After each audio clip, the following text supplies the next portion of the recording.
Hello, my dear friend. I hope you are doing great. Welcome to my channel. If you have not subscribed it, please subscribe it. Press the bell icon. Hit the like button also. Friends, today I will start from the 12th video of the political science. As you know, we have already covered 11th video of the political science question. If you have not watched, please visit all of that. That will boost your confidence regarding competitive syllabus, and it can be utilized for the each and every exam in the India.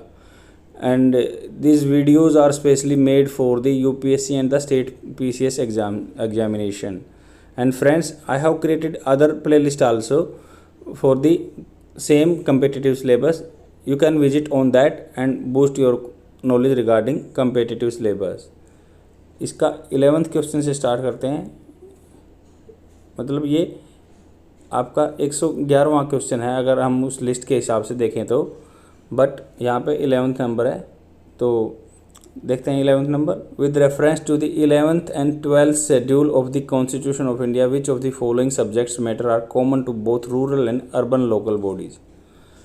मतलब ये है कि 11वां जो हमारी अनुसूची है और 12वीं अनुसूची है संविधान में दिया गया है, उसके बारे में क्या है, रूरल एंड अर्बन के बारे में. जैसे हमारा 11th जो है रूरल के लिए है और 12th शेड्यूल है अर्बन के लिए है, तो उसमें किस से रिलेटेड है, लोकल बॉडी से. तो यहाँ स्टेटमेंट दिया हुआ है फॉरेस्ट्री से. क्या फॉरेस्ट्री से रिलेटेड है. सेकंड है पब्लिक डिस्ट्रीब्यूशन सिस्टम. थर्ड है पॉवर्टी एलिवेशन एंड थर्ड है लाइब्रेरी. फोर्थ है लाइब्रेरी. तो कौन सा स्टेटमेंट करेक्ट है. इसमें पूछा गया कि सब्जेक्ट्स मैटर, जो भी ये सब्जेक्ट्स मैटर दिए हुए हैं बोथ रूरल अर्बन के लिए कॉमन है. कौन से कॉमन है. तो सब्जेक्ट यही दिए हैं forestry, public distribution system, poverty alleviation, libraries. Select the correct answer using codes below. नीचे दिए गए कोड्स में से अपना आंसर मार्क कीजिए. ए है फर्स्ट एंड सेकंड, बी है सेकंड एंड थर्ड, सी है फर्स्ट एंड फोर्थ, डी है फर्स्ट एंड थर्ड. तो आप अपना आंसर मार्क कीजिए. इसका सॉल्यूशन डी है फर्स्ट एंड थर्ड.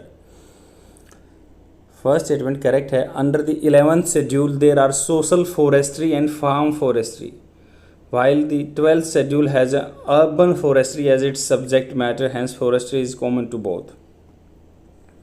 तो 11th शेड्यूल तो रूरल एरिया से फॉरेस्ट लगाने की बात करता है, 12th शेड्यूल है फॉरेस्ट्री के बारे में बात करता है अर्बन एरिया में. तो दोनों में फॉरेस्ट्री इंक्लूडेड है. सेकंड एंड फोर्थ इनकरेक्ट हैं क्योंकि public distribution system and libraries are exclusive subject matters under the 11th schedule. Totally rural के लिए हैं जो पीडीएस सिस्टम है और आपका लाइब्रेरी है.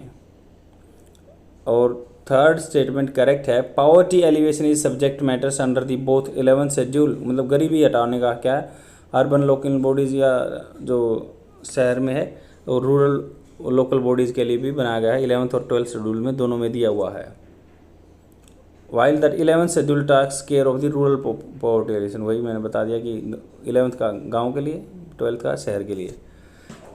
12th क्वेश्चन देखते हैं. With reference to the electronic vaccine intelligence network eVIN which was recently in the news से क्वेश्चन है. Consider following statements. उसके बारे में स्टेटमेंट दिया हुआ है. First statement, it is an industrially developed technology. यह एक मतलब अपने देश में ही डेवलप की हुई चीज़ें है, टेक्नोलॉजी है. सेकंड है it monitors both the stock and the temperature of the vaccine. Temperature का स्टॉक कितना है, उसका टेम्परेचर कितना है, तो उसके बारे में बात की है. तो उसके बारे में बताता है कौन सा स्टेटमेंट करेक्ट है. ए है फर्स्ट ओनली, बी है सेकंड ओनली, सी है फर्स्ट एंड सेकंड, डी है नाइदर वन नो टू. तो आप अपना आंसर मार्क कीजिए. इसका सॉल्यूशन सी है.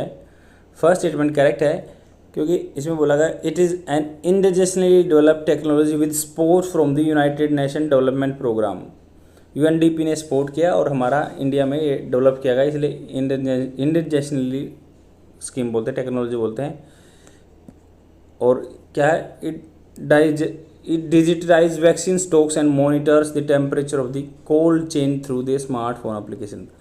मतलब हम अपने मोबाइल में स्मार्टफोन एप्लीकेशन डाल लेंगे तो उससे क्या है, हम उसको टेम्परेचर जो कोल्ड चेन स्टोरेज में रखी हुई वहाँ पे पता लगा लेंगे और उसका स्टॉक भी पता लगा लेंगे कहाँ पे कितनी है. 13 क्वेश्चन देखते हैं. Consider following statements about the ordinance making power of the president of India. तो अध्यादेश के बारे में राष्ट्रपति की क्या पावर है उसके बारे में क्वेश्चन है। फर्स्ट स्टेटमेंट है an ordinance can be promulgated even when only one house of the parliament is in session.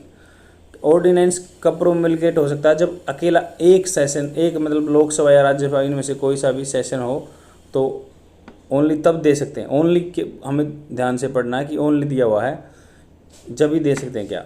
Second है an ordinance not approved by the parliament ceases to operate after 6 weeks from the reassembly of the parliament. अब दोबारा parliament का session होगा तो उसके 6 सप्ताह के बाद अगर वो दोबारा से पास नहीं किया जाता तो लैप्स हो जाता है क्या। And the third statement is proclamation of the national emergency nullifies the president promulgate ordinance. जब ऑर्डिनेंस प्रोमलगेट लागू करने की पावर है प्रेसिडेंट की, क्या अगर इमरजेंसी लग गई तो वो उसको आर्टिकल 352 के अंदर क्या ऑर्डिनेंस पावर खत्म हो जाती है क्या प्रेसिडेंट की। कौन सा स्टेटमेंट करेक्ट है आप अपना आंसर मार्क कीजिए। ए है फर्स्ट एंड सेकंड, बी है सेकंड एंड थर्ड, सी है फर्स्ट एंड थर्ड, डी है फर्स्ट सेकंड और थर्ड। तो इसका करेक्ट आंसर ए है। आर्टिकल 1 to 3 जो आर्टिकल 123 में बताया गया कि प्रेसिडेंट है ऑर्डिनेंस लगा सकते हैं। और क्या है article 1 to 3 of the constitution empowers the president to promulgate ordinance during the recess, मतलब interval of the parliament. This ordinance have some force effect act as act of the parliament but is the in the nature of the temporary law. तो temporary law होता है but force and act जो होता है उसका इसका force जैसे ही act का होता है वैसे ही होता है। फर्स्ट स्टेटमेंट करेक्ट है। An ordinance can also be issued when only one house is in the session because law can be passed by the both houses and not by the one house alone. तो जब दोनों इसके क्या है houses Lok Sabha और राज्यसभा, तो law क्या है पास किया जा सकता है, दोनों नहीं है या एक है सेशन में तब भी पास किया जा सकता है। तो इसलिए ये स्टेटमेंट करेक्ट है। An ordinance made when both houses are in the session is void, मतलब जब दोनों सेशन में होंगे तो वाइड होगा, बट अगर एक भी सेशन में नहीं है तो वो ऑर्डिनेंस आ सकता है और वो वैलिड होगा। सेकेंड स्टेटमेंट करेक्ट है। Everyone ordinance issued by the president during the recess of the parliament must be laid before the both house of the parliament। मतलब दोबारा से रीअसेंबली होगी पार्लियामेंट की तो उसके सामने वो रखना ही है, लेड रखना है गवर्नमेंट को। और when it reassembles it ordinance is approved by the both house of the parliament it becomes an act. It if the parliament takes no action at all the ordinance ceases to operate the expiry of the 6 weeks from the reassembly of the parliament. अगर parliament को reassembly की हुए 6 week हो गए फिर वो lapse हो जाएगा, सीज हो जाएगा। थर्ड स्टेटमेंट इनकरेक्ट है। The ordinance making power of the president has no necessary connection with the national emergency envisaged in Article 352. The president can issue an ordinance during a national emergency। मतलब जो article 352 के अंदर हमें national emergency बताई गई है, जैसे external emergency बोलते हैं, तो आप इससे याद रख सकते हैं 352 3 पंच दो। अगर बाहर से कोई अटैक कर रहा है हमें तो उसके मुंह पे 3 पंच दो, तो इससे आप याद रख सकते हो। तो ये उससे कोई कनेक्शन नहीं है जो ऑर्डिनेंस प्रोमुलगेशन का है और नेशनल इमरजेंसी अलग टॉपिक है, इनका कोई रिलेशन है ही नहीं। नेक्स्ट क्वेश्चन देखते हैं 14th question. Which of the following condition is or are necessary for the recognization of a political party as a national party. कोई भी पॉलिटिकल पार्टी है उसको नेशनल पार्टी कब कहेंगे, उसके लिए क्या क्या प्रोविज़न है, कंडीशन है उसके लिए। फर्स्ट स्टेटमेंट है if a political party is recognize as a state party in the 4 states. अगर पॉलिटिकल पार्टी कोई भी है तो उसको 4 स्टेट्स में रिकग्नाइज किया गया है स्टेट पार्टी के रूप में, तो क्या वो नेशनल पार्टी बन जाएगी। सेकंड है if a political party wins 2% of the seats in the Lok Sabha at a general election and the winning candidate of the party are elected from the 2 state. क्या 2 स्टेट की मतलब क्या है 2% सीट मिले तो 2% जितनी भी टोटल सीट हैं लोकसभा या राज्यसभा जो भी है, लोकसभा में 2% जितनी भी सीटें उनकी 2% सीट मिले और 2 स्टेट से होनी चाहिए वो 2% सीट। क्या ये कंडीशन है। थर्ड देखते हैं if a political party secure 1% of the valid votes in the last 3 consecutive Lok Sabha election. मतलब जितनी वोट पड़ी क्या उनका 1% और लगातार 3 साल तक मिले, क्या ऐसा कुछ है क्या। तो लगातार 3 इलेक्शन में मिले, तो कौन सा स्टेटमेंट करेक्ट है, आप अपना आंसर मार्क करेंगे। ए है फर्स्ट ओनली, बी है फर्स्ट एंड सेकंड, सी है सेकंड एंड थर्ड और डी है फर्स्ट सेकंड एंड थर्ड। तो आप अपना आंसर मार्क कीजिए, जिससे क्या आपको इजी रहेगा अगर आप जब क्वेश्चन पेपर को अटैम्प्ट करोगे रियल में। ए है इसका करेक्ट आंसर। जो इसमें पहले बताया गया है कि the election symbols reservation and allotment order, जो सिंबल देता है अलॉटमेंट ऑर्डर है 1968 का है, provides for the specification reservation choice allotment of the symbols at election in the parliamentary and assembly constituency for the recognization of the political party as a national and state party. तो हमें देखो यहाँ से 1 liner बन गया कि election symbols reservation and allotment order 1968 है, मतलब ये संविधान पार्लियामेंट में बनाया गया है ना कि कॉन्स्टिट्यूशन में लिखा गया है अलॉटमेंट का ऑर्डर जो सिंबल देते हैं। तो 1968 का एक पार्लियामेंट ने लॉ बनाया है, उसके थ्रू हम सिंबल देते हैं। One of the constitution, first statement correct है। One of the condition is that if a political party is recognize as a state party in the 4 state, मतलब कोई भी पार्टी 4 स्टेट्स में पॉलिटिकल स्टेट पार्टी माना गया है तो उसको क्या एलिजिबल रहेगी वो नेशनल पार्टी बनने के लिए, 4 स्टेट की कंडीशन। और सेकंड स्टेटमेंट इनकरेक्ट इसलिए है क्योंकि जो one of the condition for the granting national party is that if it wins 2% of the seat, 2% seat तो जीते बट उसका क्या है मिनिमम 3 स्टेट से होना चाहिए। तो 3 स्टेट्स में लगभग 3 सीट आपकी सीट आनी चाहिए, 2% सीट 3 स्टेट से आनी चाहिए। और थर्ड स्टेटमेंट इनकरेक्ट है। There is no such provision that if a party secure 1% of the valid votes in the last 3 consecutive Lok Sabha election, then party will be granted the status of the national party। तो कोई ऐसा provision नहीं है कि अगर 1% सीटें हर election में लगातार 3 साल तक जीते तो वो पार्टी नेशनल पार्टी बन जाएगी, ये गलत है। 15 क्वेश्चन देखते हैं। जैसे सीरियल नंबर दिया हुआ है, अर्बन लोकल बॉडी दिया हुआ है, नोडल मिनिस्ट्री दिया हुआ है। तो अंबिका म्यूनसिपल कॉर्पोरेशन क्या मिनिस्ट्री ऑफ होम अफेयर्स के अंडर आती है, नोडल मिनिस्ट्री।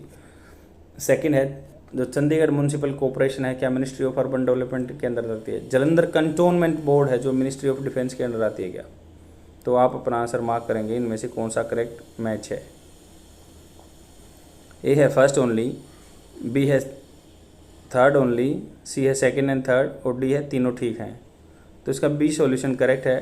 क्या है, at the central level subject of the urban local body government is dealt with the following 3 ministries।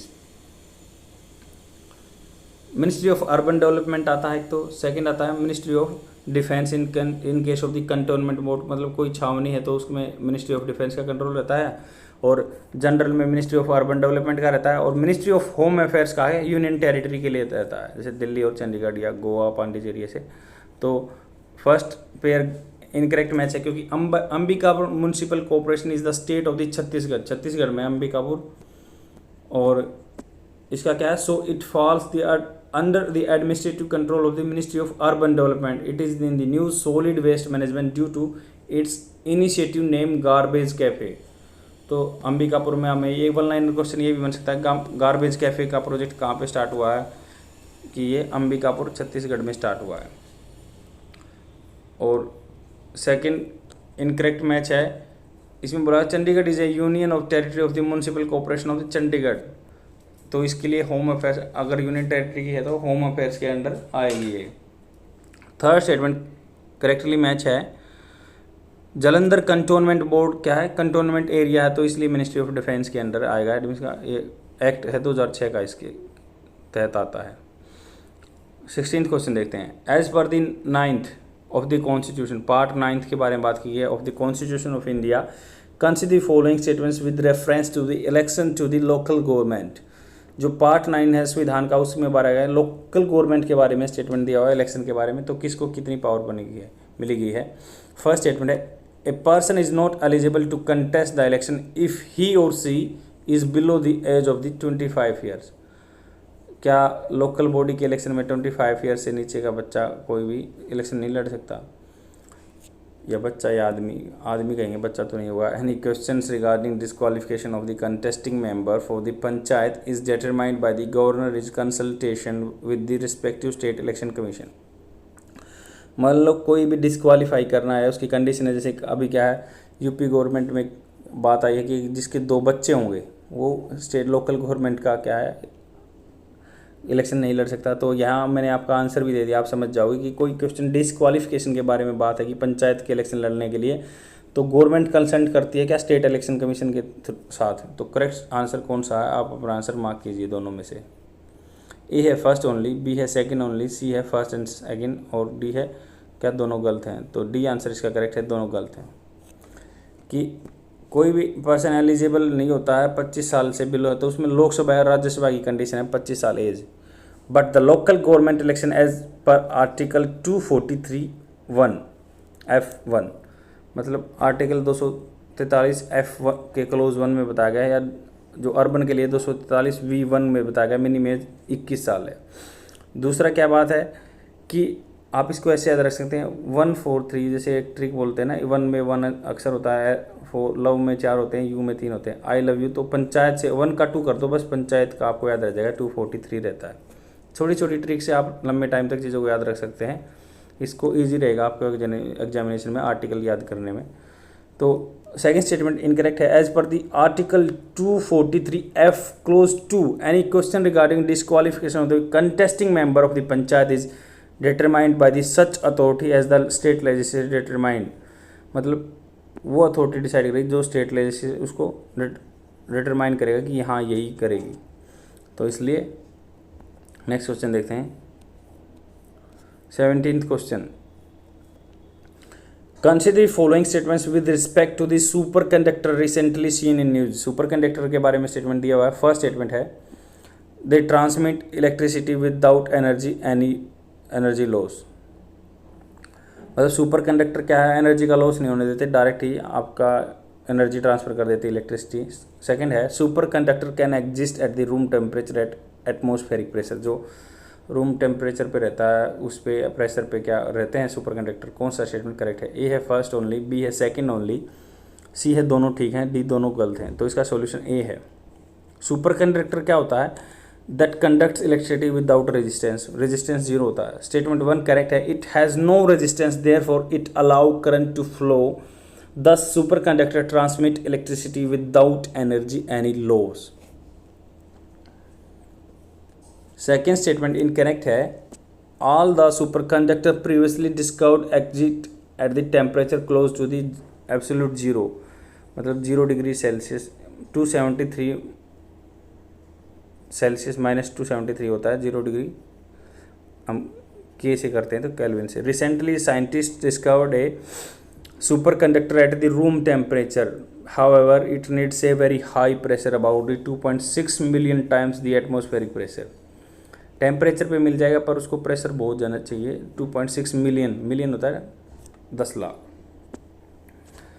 तो consider the following statements regarding the speaker of the Lok Sabha. Speaker of Lok Sabha के बारे में statement दिया हुआ है, उसकी पावर के बारे में बात करेंगे।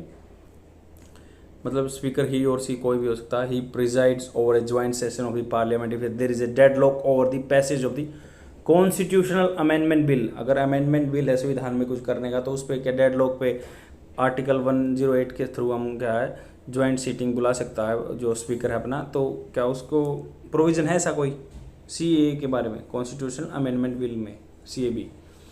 सेकेंड स्टेटमेंट है she or he decide whether a bill is a money bill and her or his decision in amenable to judicial review. क्या जुडिशियल रिव्यू हो सकता है क्या मनी बिल के रिगार्डिंग? अगर क्योंकि स्पीकर ही पावर होती है, वो डिसाइड करता है कि ये मनी बिल है या नहीं है, तो वो क्या उसको जुडिशियल रिव्यू हो सकता है, कोर्ट में जा सकते हैं उसके खिलाफ। थर्ड स्टेटमेंट है हर or his decision on the disqualification of A member of Lok Sabha can not be question in a court of law.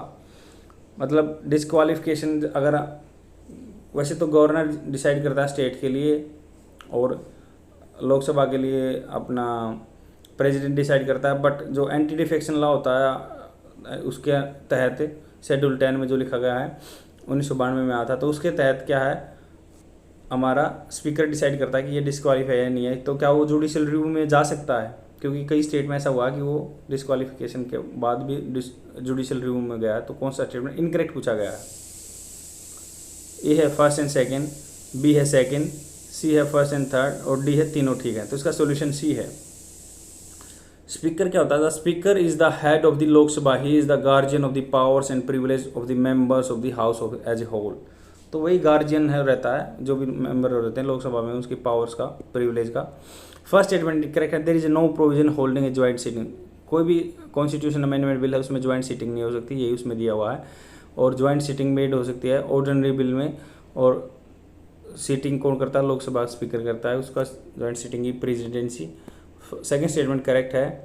इसमें बोला गया speaker decides whether a bill is money bill or not when a bill is transmitted to the Rajya Sabha for the recommendation and present to the present of assent the speakers endorse that it is a money bill. Speaker ही decide करता है या उसको मोहर लगाता है।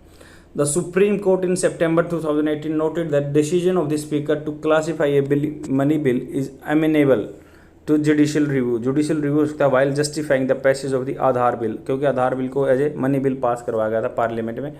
और कई बंदे कह रहे थे कि लोकसभा में आपकी मेजोरिटी है, गवर्नमेंट की मेजोरिटी थी 2018 में मोदी गवर्नमेंट की, और लोकसभा राज्यसभा में नहीं थी। तो उसने सोचा कि इसको बाईपास करने के, क्योंकि मनी बिल के बारे में राज्यसभा के पावर्स लिमिटेड रहते हैं, तो उसी के बारे में आदमी कह रहे थे, तो तब वो जुडिशियल रिव्यू में गया था और उसको पास कर दिया गया था। इसलिए जुडिशियल रिव्यू में जा सकता है कोर्ट में। और थर्ड स्टेटमेंट इनकरेक्ट है, he decides the question of the disqualification of A member of the Lok Sabha arising on the grounds of the defection. वही एंटी डिफेक्शन लॉ जो 10th शेड्यूल में दिया गया है, तो 1992 में बना था। तो इसमें सुप्रीम कोर्ट का क्या है, जुडिशियल रिव्यू कर सकते हैं, क्योंकि स्पीकर के डिसीजन को भी जुडिशियल रिव्यू में जा सकता है। 19th question, with reference to the constitution of India council of ministers are the collective responsible for the. Council of minister किसके कलेक्टिव रिस्पॉन्सिबल? ए है लोकसभा, बी है राज्यसभा, सी है पार्लियामेंट, डी है president of India, people of India. तो इसमें A answer correct है, क्योंकि ये आंसर करेक्ट है, क्योंकि इसमें बोला गया आर्टिकल 75 के क्लोज 3 में दिया हुआ है कि constitution of India the council of ministers shall be collective responsible to the house of the people, मतलब लोकसभा बोलते हैं इसको। This means that council of ministers functions as long as they enjoy the confidence of the Lok Sabha. अगर no confidence motion pass हो गया तो वह वहाँ से हटा दिए जाएंगे, यही आर्टिकल 75 क्लोज 3 में दिया गया है। और तभी तक पावर में रहेंगे, मिनिस्टर को डिस्कार्ड कर दिया जाएगा, हटा दिया जाएगा, रिजाइन देना पड़ेगा, और काउंसिल ऑफ मिनिस्टर को भी डिजोल्व कर दिया जाएगा अगर नो कॉन्फिडेंस मोशन पास होते। तो क्या पार्लियामेंट के नहीं, ये लोकसभा के इसलिए रिस्पॉन्सिबल होते हैं, आर्टिकल 75 के क्लोज 3 में दिया हुआ है। 20th क्वेश्चन देखते हैं। तो पेज दिए हुए हैं उनके बारे में, pardoning power of the president India के बारे में बात की गई है। जैसे कम्यूटेशन है, कम्यूटेशन होता है लघुकरण, मतलब कोई बड़ी चीज़ है तो हिंदी में बता सकता हूँ, तो आपको ईजी रहेगा आंसर देने में, कि कोई बड़ी चीज़ है उसको छोटा कर दे, कम्यूटेशन कर दे, लघुकरण कर दे। रेमिशन होता है किसी चीज़ को रिड्यूस करना, मतलब ना, रेमिशन होता है किसी चीज़ को सीवियरिटी कम कर देना, और रिप्राइव होता है मान लो उसको स्टे लगा देना। तो इसमें बोला गया कि पहला देखो इंग्लिश में, commutation gives time to person sentence to the death to seek pardon from the president.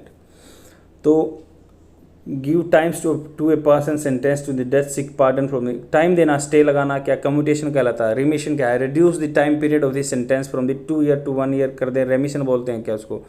Reprieve है, रिप्लेसिस कैपिटल पनिशमेंट विद रिगोर्स, मतलब उसका नेचर ऑफ कैपिटल का बदल दें तो क्या पनिशमेंट का, वही है। तो कौन सा करेक्ट है, आप अपना आंसर मार्क कीजिए। ए है फर्स्ट एंड सेकंड, बी है सेकंड एंड थर्ड, सी है थर्ड ओनली, और डी है सेकंड ओनली। तो इसका सॉल्यूशन डी है। फर्स्ट पेयर इनकरेक्ट मैच है। Commutation denotes the substitution of one form of the punishment with the lighter form. Example commutation of a death sentence to the rigorous infinite, मतलब फांसी की सज़ा को उम्र कैद में बदल दिया था, उसको कम्यूटेशन बोलते हैं, लघुकरण कर दिया, नेचर ही बदल दिया उसका। रेमिशन क्या होता है, रेमिशन डिनोट्स मतलब 2 साल से 1 साल कर दें, तो पनिशमेंट की टाइप चेंज ना करें, बस उसकी सीवियर मतलब टाइम पीरियड कम कर दें, उसको ही रेमिशन बोलते हैं, इसलिए वो करेक्ट मैच है। थर्ड क्या है, रिप्राइव। रिप्राइव होता है कि स्टे लगा दें। Reprieve denotes the stay to the execution of the sentence, specially death sentence, मतलब फांसी की सजा तो उसके लिए स्टे लगा दें for a temporary period. It is provided to enable the convict to have time to seek pardon और कम्यूटेशन फ्रॉम द प्रेसिडेंट। मतलब ये कम्यूटेशन मांगना चाहता प्रेसिडेंट से, या वो पार्डन मांगना चाहता है, बिल्कुल ही माफ़ी चाहता है, तो उसके लिए टाइम मिल जाएगा, उसको रिप्राइव बोलते हैं। ये आपका हिंदी में प्रोवाइड किया हुआ है आंसर।